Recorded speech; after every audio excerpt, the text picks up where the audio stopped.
जय श्री राम गाइज, कैसे हैं आप।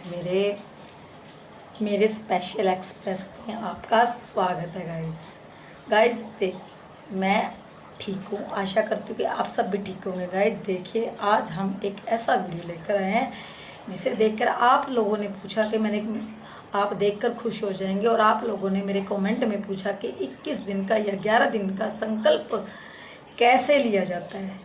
वह संकल्प लेने के लिए भी मैं आपको बताती हूँ।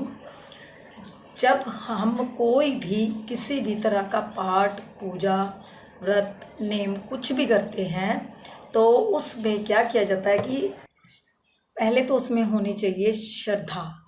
जब हमारे भीतर एक मन में भाव जागता है कि हम हनुमान जी का या शिव जी का या माता रानी का या किसी भी देवी देवता का संकल्प लेने के लिए भाव जगाते हैं, तो मन में अपने एक खुद पर खुद उत्साह होने लग जाता है कि हम ये काम करें और कैसे करें। फिर उसमें हमारे अंदर लगन आ जाती है कि हम उसको कैसे करें, उसको जानने की इच्छा होने लग जाती है।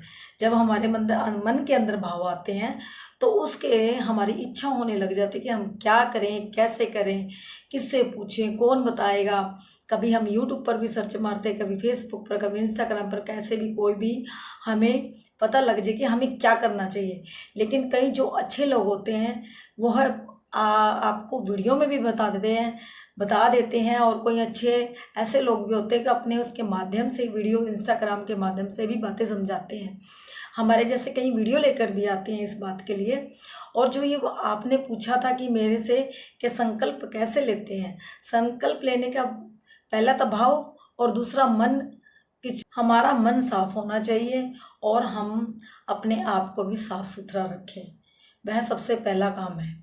फिर उसके बाद जब हम संकल्प लेने जाते हैं, संकल्प लेने के लिए हम एक संकल्प लेना है 7 दिन का, 5 दिन का, 11 दिन का, 21 दिन का, जो आपसे बन पड़ता है वह उसका संकल्प लेने के लिए पहले तो उन्हीं देवी देवता की, जिसकी भी देवी देवता को आप संकल्प लेना चाहते हैं, जैसे हनुमान जी के लिए लेना चाहते हैं हनुमान चालीसा का, जैसे राम राम का लेना चाहते हैं, किसी माता का, दुर्गा का लेना चाहते हैं, या शिव भोलेनाथ का ओम नमः शिवाय का लेना चाहते हैं, या कोई और भी महामृत्यु जय मंत्र होता है जो उनका लेना चाहते हैं, किसी भी तरीके से लेना चाहते हैं संकल्प, तो लेने के लिए पहले तो अपने उसी देवी देवता की मूर्ति की जो तस्वीर हो, मूर्ति हो, उसको अपने मंदिर में एक कपड़े के ऊपर, लाल साफ कपड़े के ऊपर रखें। रखने के बाद उसको वहाँ पर उनको लाकर फूल, फल, जैसे कि फल नहीं है हमारे पास, मैं तो देखो शुरू से जब भी मैं करती हूँ, मैं किसी लंबे चौड़े विधि विधान में नहीं पढ़ती हूँ। मेरे घर में एक मंदिर है, मैं अपनी बात बताती हूँ। मेरे घर में मंदिर है, मैं मंदिर में बैठती हूँ। मंदिर में बैठकर जो भी तस्वीर पढ़ती है, मैं हनुमान जी को अपने पिता के रूप में मानती हूँ।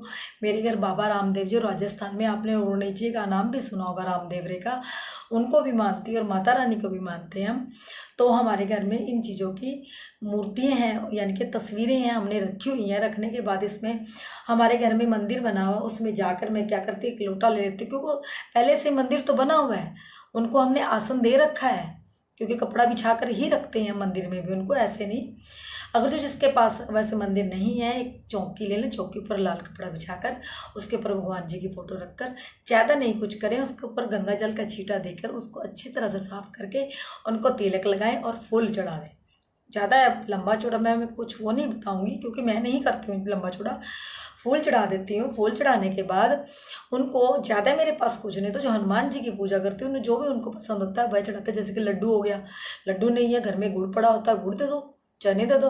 मैं तो गुड़ लेकर उनको अपना रख देती हूँ उनके सामने।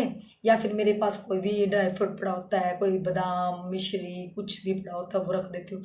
ऐसे तो जो उनको पसंद है वही चढ़ाना चाहिए, लेकिन मैं यही चढ़ाती हूँ, गुड़ चढ़ाती हूँ। ज़्यादा गुड़ ले लेती हूँ, चने ले लेती हूँ।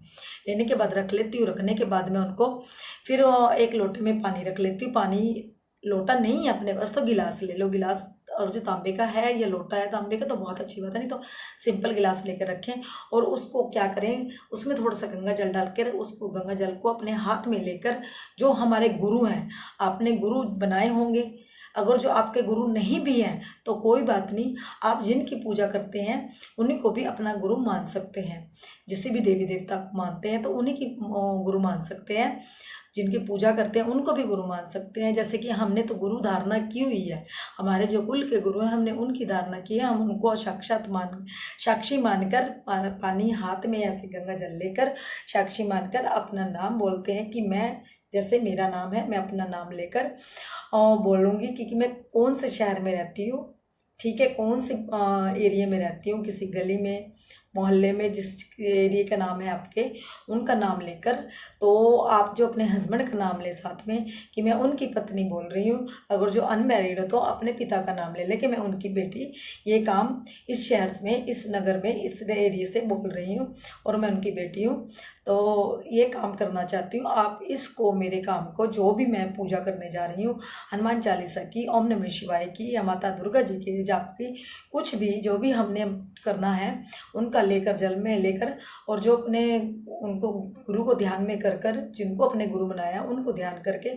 और जो हमारे देवी देवता सामने हैं हमारे, हम जिनको मानते हैं उनको, और धरती आकाश को साक्षी मानकर बोलो कि मैं उनको साक्षी मानकर बोलती हूँ कि मैं ये पाठ, ये पूजा कर रही हूँ और ये इतने दिन के लिए करूँगी, रोज़ मैं इतना ये पाठ करूँगी और कोई मेरे से विघ्न ना हो, ऐसा ये मेरा काम पूरा हो।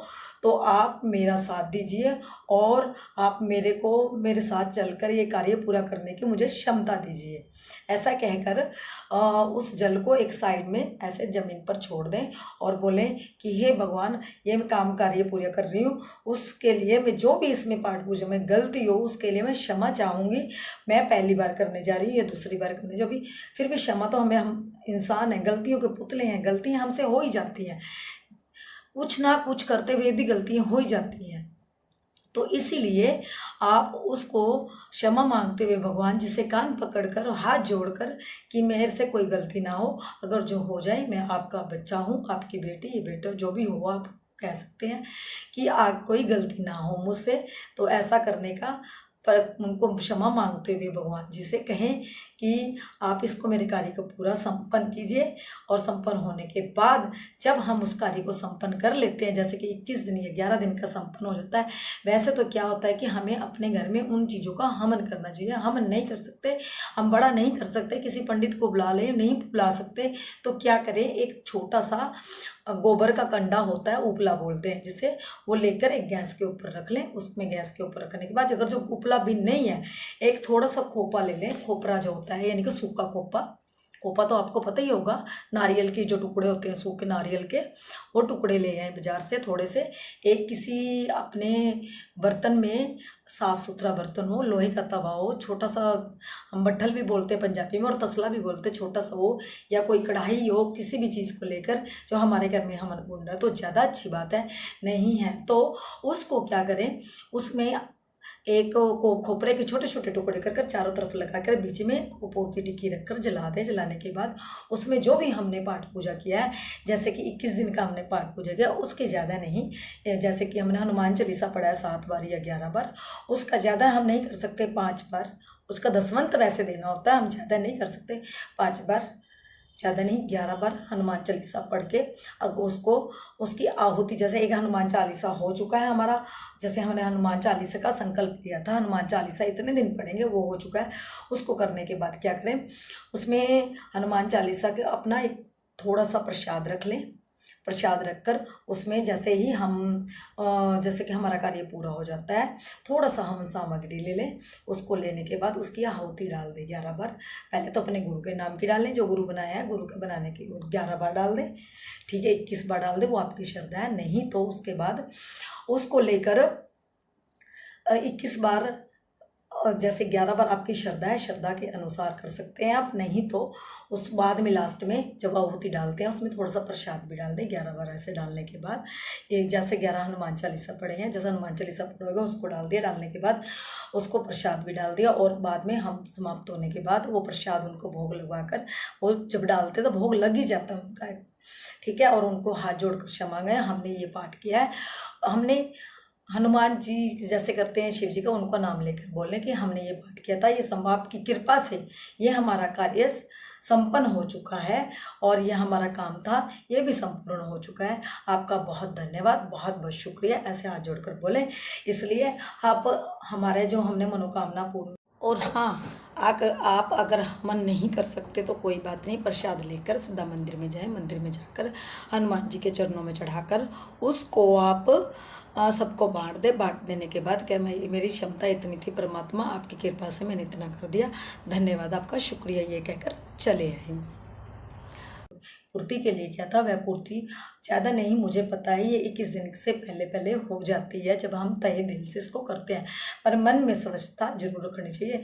और जब भी ये पाठ पूजा करें, जिसके लिए भी करें, उनका ध्यान करें, ध्यान करके उनको ये समझे कि वो हमारे सामने बैठे हैं, उनको सामने बैठा कर आंखें बंद करके उनको ध्यान लेकर अपना ध्यान यहाँ या नाक पर लगाएं और कहें, उनको ऐसे सोचे कि वो हमारे पास है, हमारे साथ है। नहीं तो उनको जो आसन दिए हैं हमने वहाँ पर ध्यान दें, उसकी जो तस्वीर है, फोटो, उनको आंखों में बसाकर उसका जाप करें तो आपका कार्य जरूर संपन्न होगा। मैं इसका बात का जरूर कहती हूँ क्योंकि मैंने भी इस चीज़ का अनुभव किया है। आप जब करेंगे आप खुद कहेंगे कि वाह दीदी आपने सही बोला था।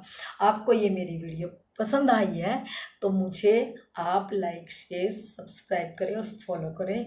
मैं ऐसी और वीडियो लेकर फिर हाजिर होंगी। सभी बोलते हैं कि आप दूसरों की वीडियो, मैं दूसरों की नहीं, मुझे अच्छा लगता है उन लोगों की वीडियो देखना तो मैं उनकी तभी लेकर आती हूँ, वरना मुझे कोई ऐसे किसी को तंग करने का कोई शौक़ नहीं है। और आप गाइस जो भी मेरे होंगे, बाय बाय गाइस, जय श्री राम।